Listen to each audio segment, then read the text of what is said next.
Guru itu kan singkatan dari gunya itu digugu. Digugu itu kalau dalam bahasa Indonesia itu dipatuhi. Sementara ru itu artinya ditiru. Kalau dalam bahasa Indonesia itu diteladani gitu. Digugu itu berkaitan dengan pembicaraannya, tutur katanya. Sementara ditiru itu berkaitan dengan perilakunya, sikapnya. Oleh karena itu sebagai seorang guru itu harus bisa digugu dan ditiru. Digugu kata-katanya, nasihatnya, kemudian ditiru perilakunya.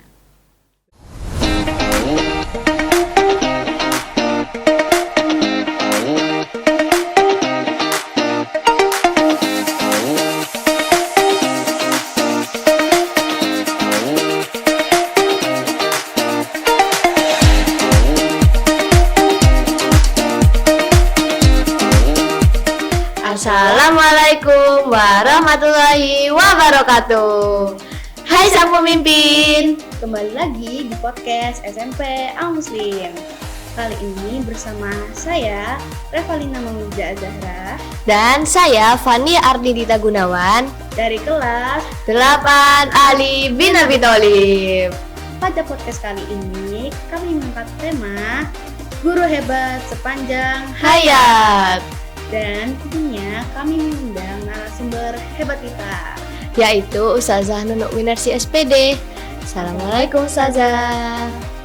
Waalaikumsalam Nindi dan Reva. Alhamdulillah bahagia sekali pagi ini Ustazah bisa duduk bersama kalian dalam acara podcast. Iya. Nindi, kamu udah berapa lama sih sekolah di Al Muslim ini?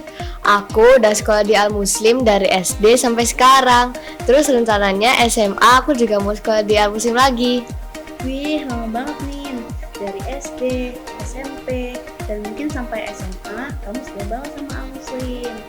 Tapi kalau kamu murid yang lama sekolah di Al Muslim, pasti ada dong guru yang lama mengajar di Al Muslim. Nah, Ustazah Nunu ini salah satu guru yang lama mengajar di Al Muslim.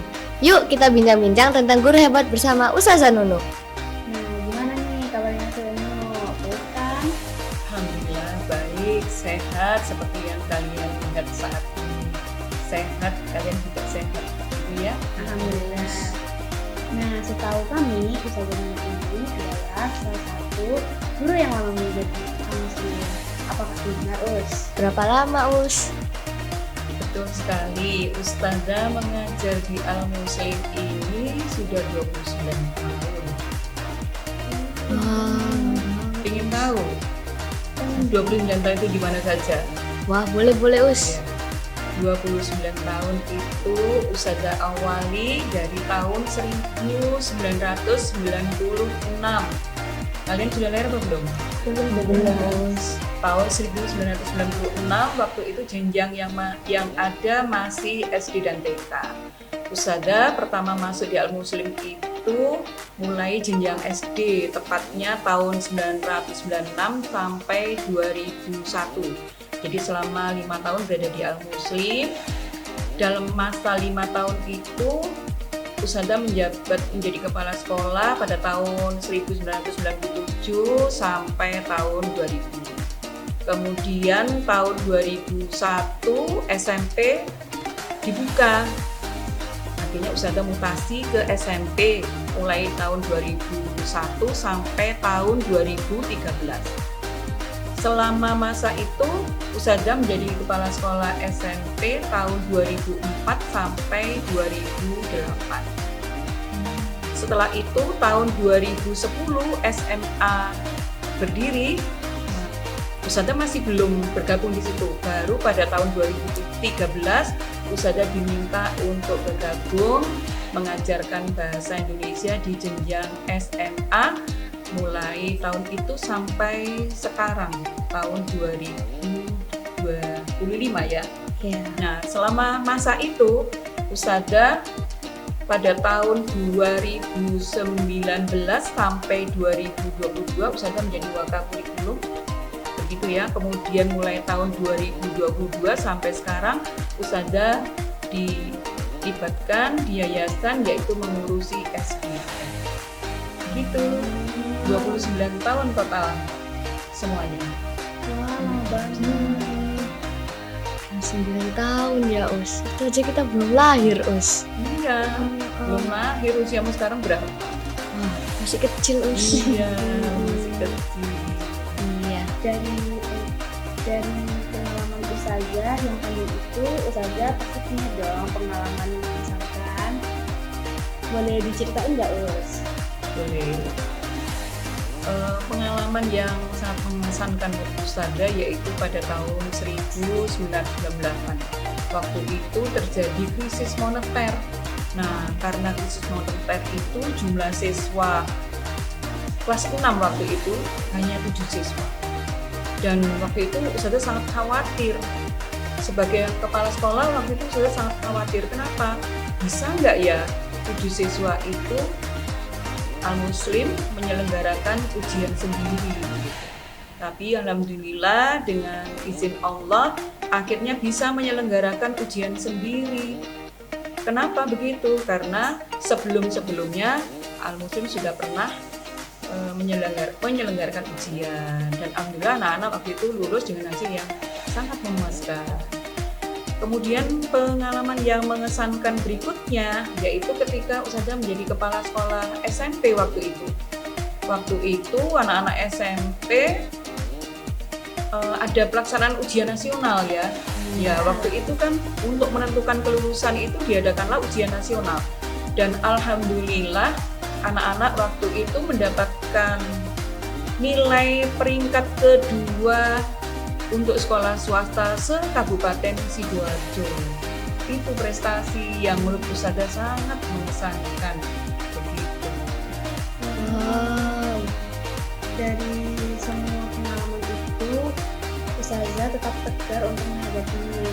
Dan pasti di balik itu, Ustazah juga butuh guru-guru yang berkualitas. Nah, apa nih upaya Al-Muslim untuk meningkatkan kualitas guru?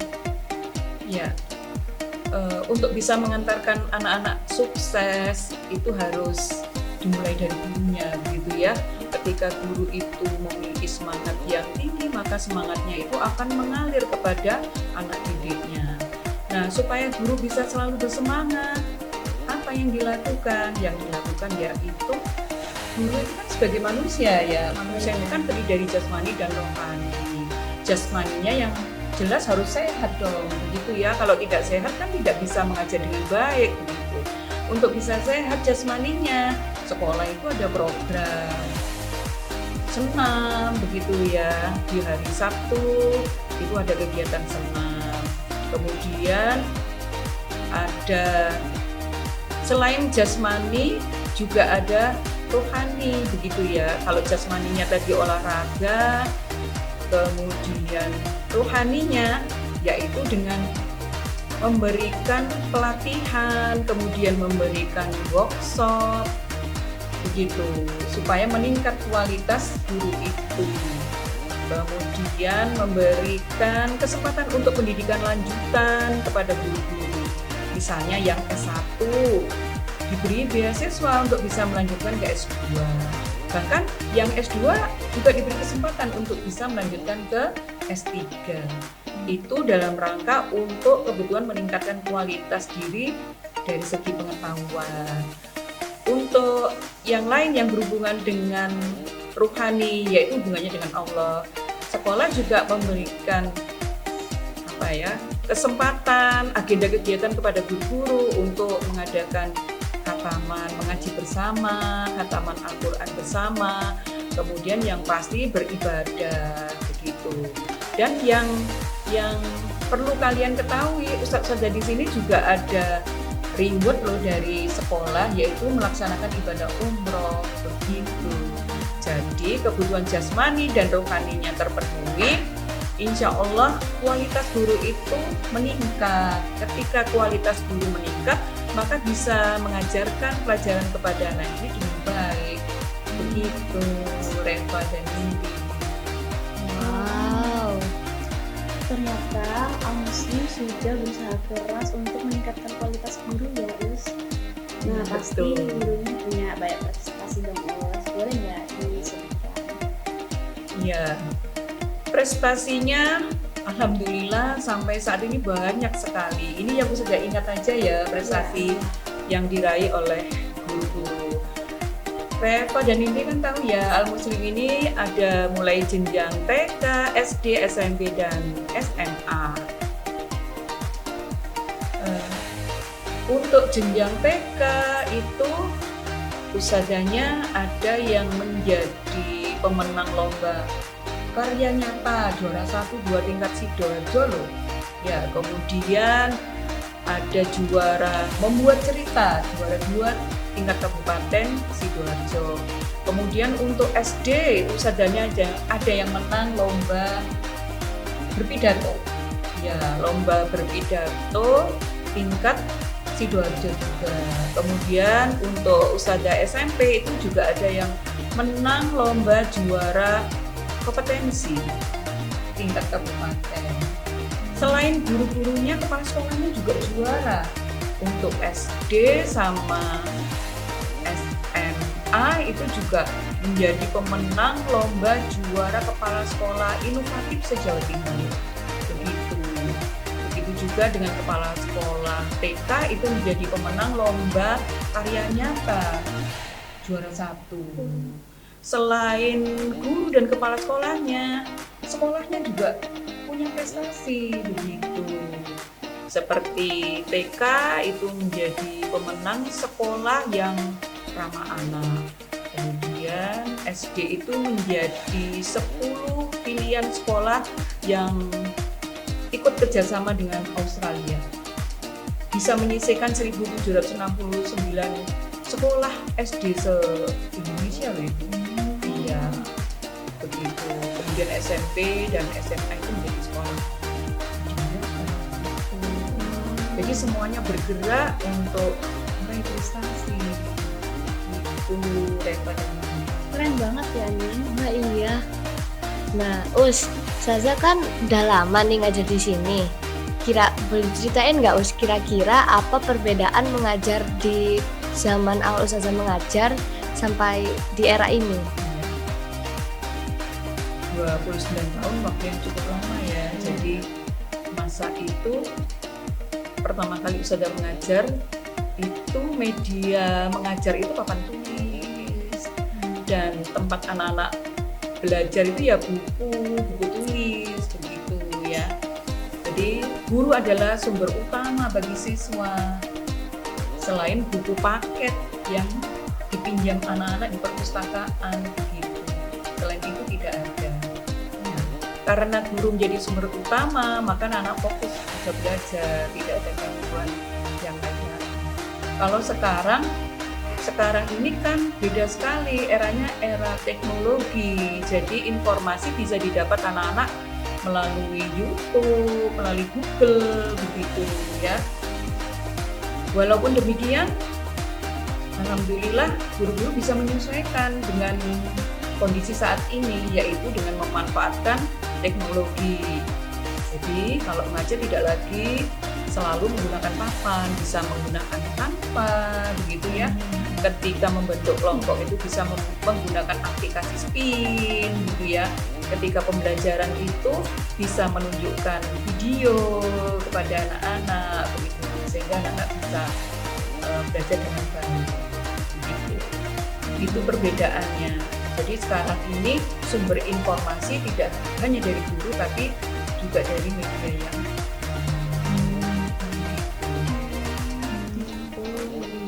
Tapi seiring berjalannya waktu, guru juga butuh beradaptasi kan dengan perubahan zaman. betul. Nah, bagaimana staf guru untuk menghadapi perubahan Zaman ya pasti ya, perubahan zaman itu terjadi. Cara menyikapinya kita tidak boleh apatis ya, tetap harus menyesuaikan diri, beradaptasi. Begitu caranya, bagaimana belajar dan terus belajar. Jadi guru itu sama seperti murid kok, begitu ya. Jangan dikira yang belajar itu murid saja, guru itu juga belajar.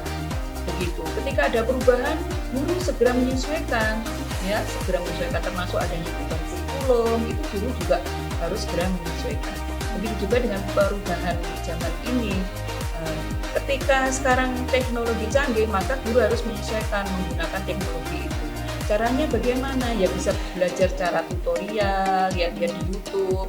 Mungkin bisa bertanya kepada ustadz-ustadz yang masih muda, begitu ya. Mereka kan generasi Z ya, Gen Z. Jadi mereka yang bisa dimintai.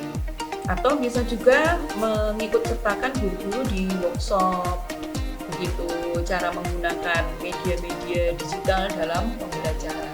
Jadi seperti itu, sehingga cara mengajar guru itu tetap sesuai dengan yang dimaui oleh anak-anak, tetap sesuai dengan gaya belajar yang dimiliki oleh anak-anak, sehingga diharapkan pembelajaran itu tetap menarik. Kalau menarik itu hasilnya bisa maksimal, begitu. Nah, menurut Ustazah, apa nih yang diharapkan Al-Muslim untuk guru-guru? Baik, yang diharapkan Al-Muslim untuk guru itu kan sosok yang diteladani ya. Sebelumnya saya akan merinci dulu. Guru itu kan singkatan dari gunya itu di gugu. Di gugu itu kalau dalam bahasa Indonesia itu dipatuhi. Sementara ru itu artinya ditiru. Kalau dalam bahasa Indonesia itu diteladani. Di gugu itu berkaitan dengan pembicaraannya, tutur katanya. Sementara ditiru itu berkaitan dengan perilakunya, sikapnya. Oleh karena itu, sebagai seorang guru itu harus bisa digugu dan ditiru. Digugu kata-katanya, nasihatnya, kemudian ditiru perilakunya. Begitu. Ketika guru bisa menjadi teladan bagi anak-anak, maka anak-anak insya Allah akan bisa mencontoh sikap yang baik. Apalagi Al-Muslim ini kan sekolah full day ya, sekolah full day sehari. Jadi guru itu seperti orang tua kedua di sekolah. Karena sebagai orang tua kedua di sekolah, maka guru itu harus bisa mendidik anak-anak memiliki karakter yang begitu. Kalau tadi pesan Al-Muslim untuk gurunya, nah apa nih harapan Ustazah untuk murid-murid yang lahir di era digital ini? Ya, baik Pak.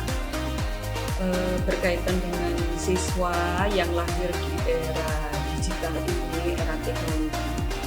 Pesan Ustazah, secanggih apapun teknologi, tidak pernah bisa menggantikan posisi guru.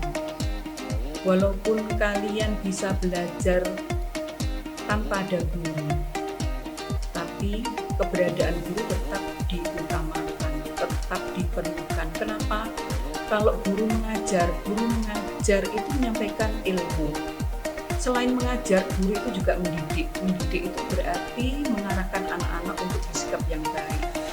Begitu. Karena guru itu mengajar dan mendidik, insya Allah disertai dengan hati yang tulus, dengan hati yang ikhlas, bahkan doa menyertai ketika mengajar dan mendidik anak. Dan itu tidak bisa dilakukan oleh kecanggihan teknologi. Teknologi mungkin hanya bisa menyajikan materi, ilmu pengetahuan, sementara kehadiran, keikhlasan, doa, dan ketulusan, kasih sayang itu hanya bisa dilakukan oleh guru. Oleh karena itu, karena posisi guru tidak akan pernah tergantikan, maka hormatilah guru, ya, patuhilah guru, bersikaplah sopan santun kepada guru. Ketika kamu bersikap sopan santun kepada guru terhadap nasihatnya, insya Allah ilmu yang kalian dapatkan itu menjadi ilmu yang barokah. Barokah itu bermanfaat di dunia maupun di akhirat. Begitu Reba dan Indi. Gimana nih sang pemimpin? Seru kan podcast kali ini? Ternyata guru tidak hanya mengajar, tapi ada kewajiban pada keberlangsungan masa depan anak didiknya. Tentu tanggung jawab ini sangat berat, oleh karena itu mari kita menghormati jasa para guru. Semoga kita bisa menjadi generasi yang menghormati jasa para guru, agar ilmu yang kita dapatkan menjadi berkah. Terima kasih Seleno telah memberi inspirasi dan motivasi kepada kami. Sama-sama bermanfaat. Dan Nindi terima kasih, semoga kalian menjadi siswa yang hebat dan luar biasa. Ya. Terima kasih juga kepada teman-teman yang telah menyaksikan podcast kali ini. Sampai jumpa di podcast selanjutnya. Wassalamualaikum warahmatullahi wabarakatuh.